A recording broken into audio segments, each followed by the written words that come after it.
Xanım Zəhradan deyirəm bunu sizə. Xanım Zəhra da bunu atasından deyir hədisi. Deyir, neçə dənə bəla gözləyir o şəxsi. O şəxsi ki, namazı tərk edib, qılmır, ya qılıb atıb. Buyurdu, hələ 3-ü ölüm vaxtıdır. Zəlil halda öləcək o insan. Pis vəziyyətdə ölməlidir.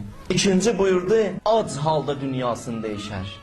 Üçüncü buyurdu, susuz halda dünyasını dəyişər. Deyir, dünyanın bütün suyunu verəsən buna, dənizinin suyunu verəsən buna, çayının suyunu verəsən daha doğru.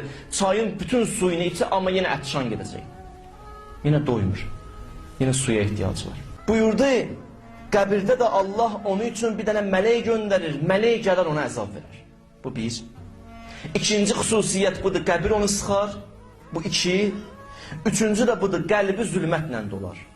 Bu da üç. Namazı tərk edənə 3 dənə qəbirdə əzab var. Bax, bunu dedim sizə.